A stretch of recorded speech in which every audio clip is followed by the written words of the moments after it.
Hey, what's up, guys? How are you doing? I hope you're well. I hope you're having a good weekend. And today I'm going to be doing this in my vest. Oh, the biceps are coming. Look at that.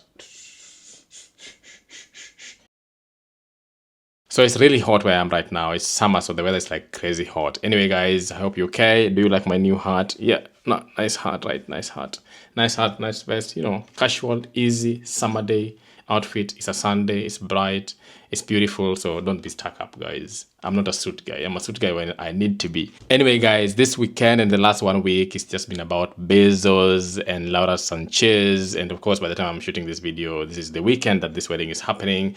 And you will see this video probably a week later. So yeah, this weekend, it's been all Jeff Bezos' wedding, Laura Sanchez. They're tying the knot in Venice. I've been to Venice. It's a beautiful, beautiful place. Definitely somewhere you want to tie the knot with the love of your life, right?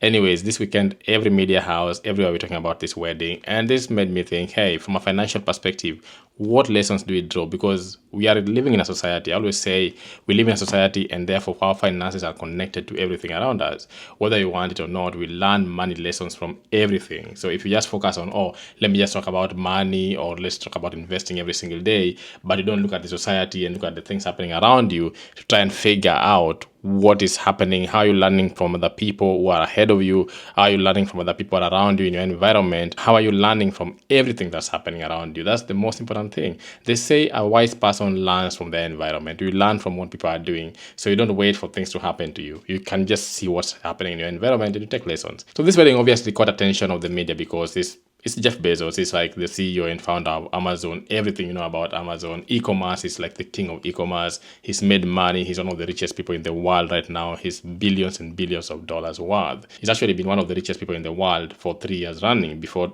Tesla and Elon Musk took over for a while. I'm still sure he's going to be one of the richest in the world at some point, just depending on stocks and prices.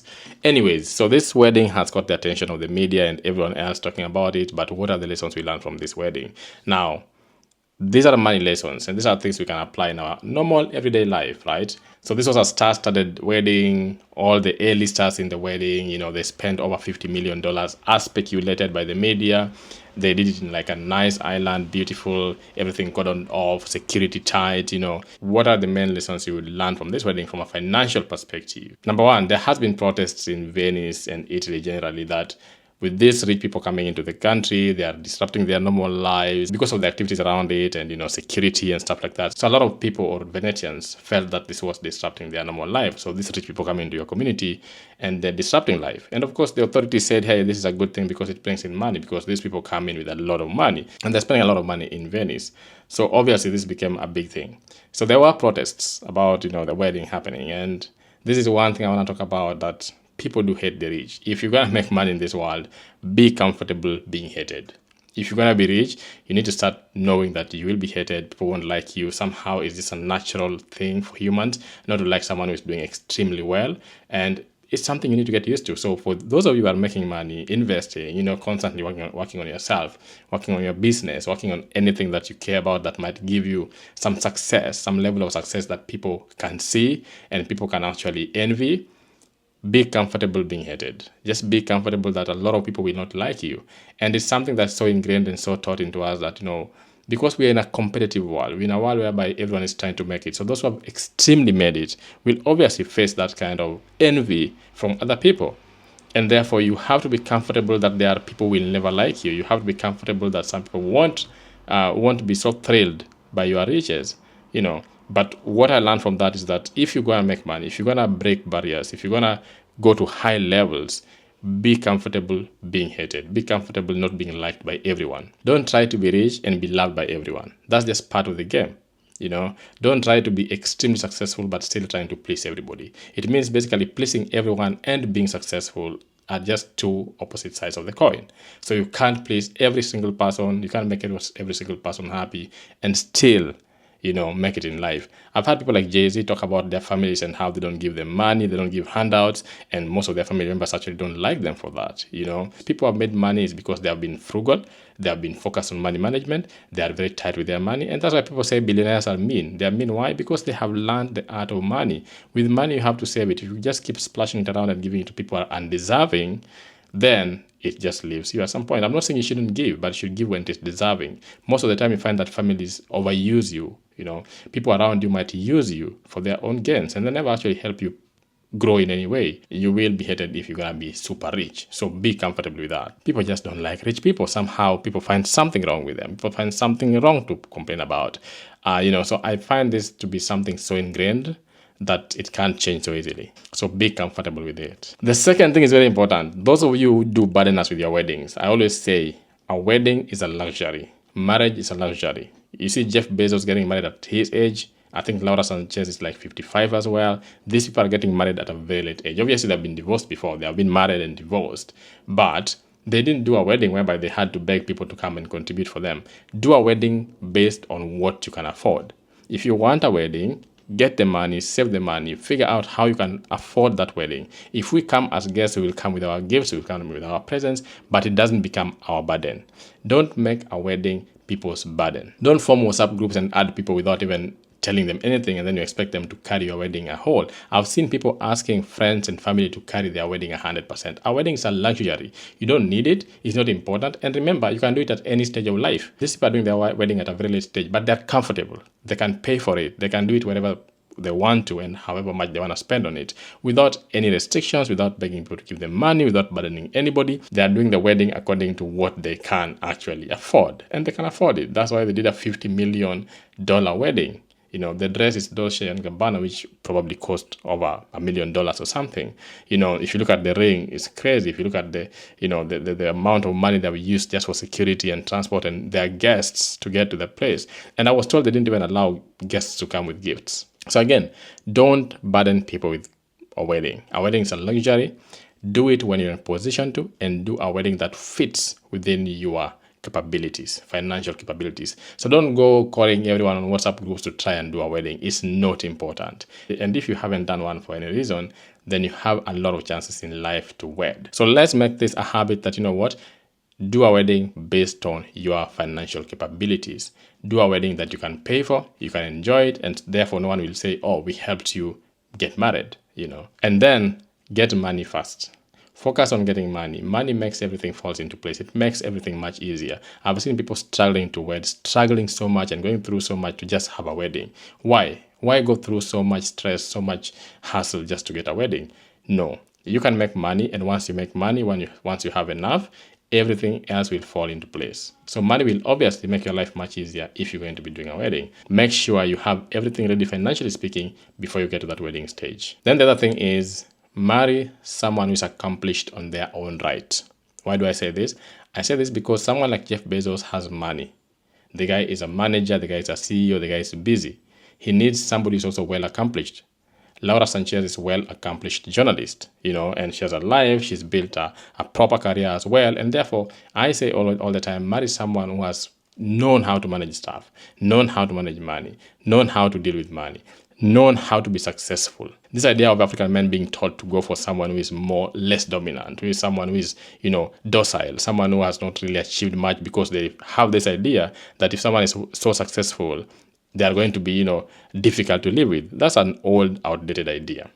It depends on what you bring to the table. It depends on how your leadership is as a man. It depends on how you approach the whole relationship thing. But I encourage people, especially men, marry an accomplished person who knows at least what they're doing. I'm not saying they must have a certain amount of money or amount of riches, but they should have been people who have, let's say, been employed, stayed in employment, and made money.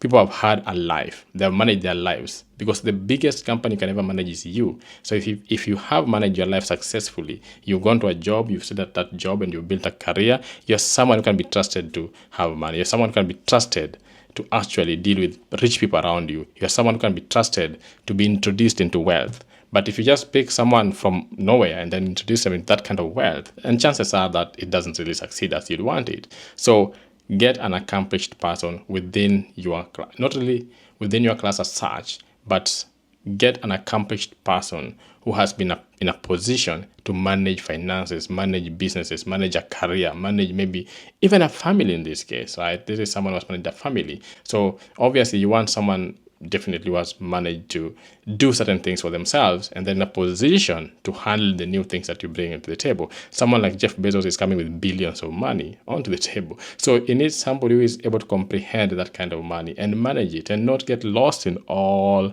that's happening. Then the next thing is okay to clap for other people. When I saw the wedding, I saw the amount of money they're spending on it, them being happy. Let's clap for them. Let's be happy for them. In building wealth and investing and growing financially, you have to be able to clap for other people.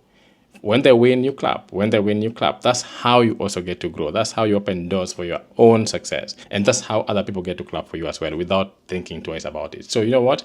Clap for other people. Be happy for other people. Enjoy that experience as well. So learn to clap for other people. If you don't learn to clap for other people, you're going to have a hard time being successful. And then enjoying your money. I like that Jeff Bezos has decided just to enjoy his money. He's enjoying it. He's spending it on the people he loves. He's made money. He's invested crazily. He's actually made money.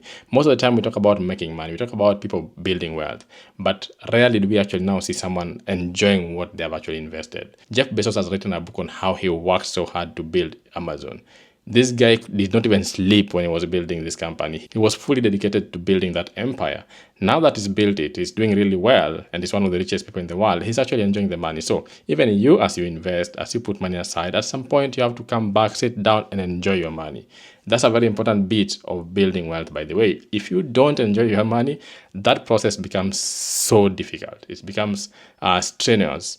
That's why you have to think about at what point do you enjoy your money, at what point do you actually get the fruits of that labor. Because if it's constantly working and putting away, investing without actually thinking of when you're going to have the fruits, then you have no motivation to continue going. So make sure you enjoy your money. Like Jeff Bezos is enjoying his spending $50 million in a wedding, inviting all the A-listers. I'm sure there are lots of celebrations and parties and lots of amazing stuff, splashing on a good dress, splashing on a good ring for the wife, all these things. Enjoy your money. At some point, you have to enjoy that money. Then the other lesson is the friends you keep. Now you can see the people going to the wedding. You can see the people gracing this occasion.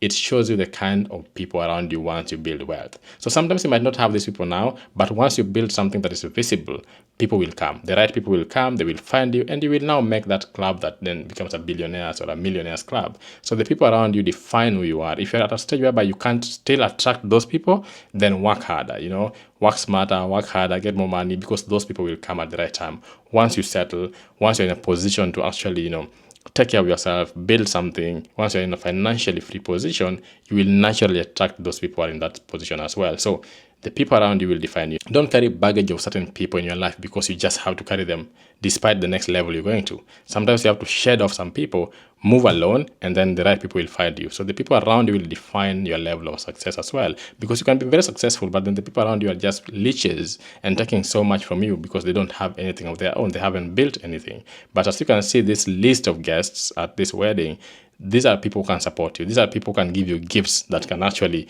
help you even do that wedding. But you can see Jeff didn't even want gifts. Probably he's the one who gifted the guests in this case. So make sure that you have the right people around you as you build wealth, as you grow financially.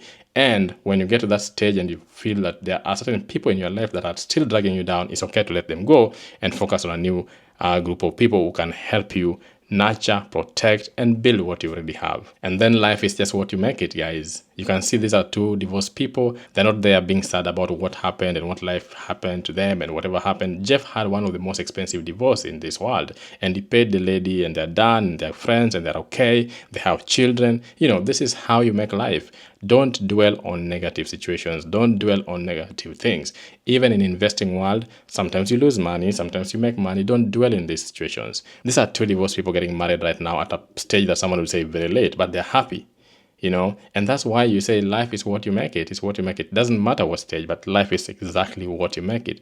They have decided to make their life now, even after having divorce. And so if you look at things from a negative perspective, I have a divorce, I have children, whatever, I'm too old, then in your investing world, that's actually how you look at things. Even in the investing world, in the financial world, things happen. Get up, move on. Tell yourself that there is always another chance to make life better. And then the last point is money buys happiness, guys. So let no one lie to you that money doesn't buy happiness. It does. So get money, get money. And please let me know what lessons did you pick from this wedding in the comment section below. I want to see what you picked up from this wedding. These are the lessons I picked up. But what did you pick up from this wedding? Let me know in the comment section below. Until next time, I'm out.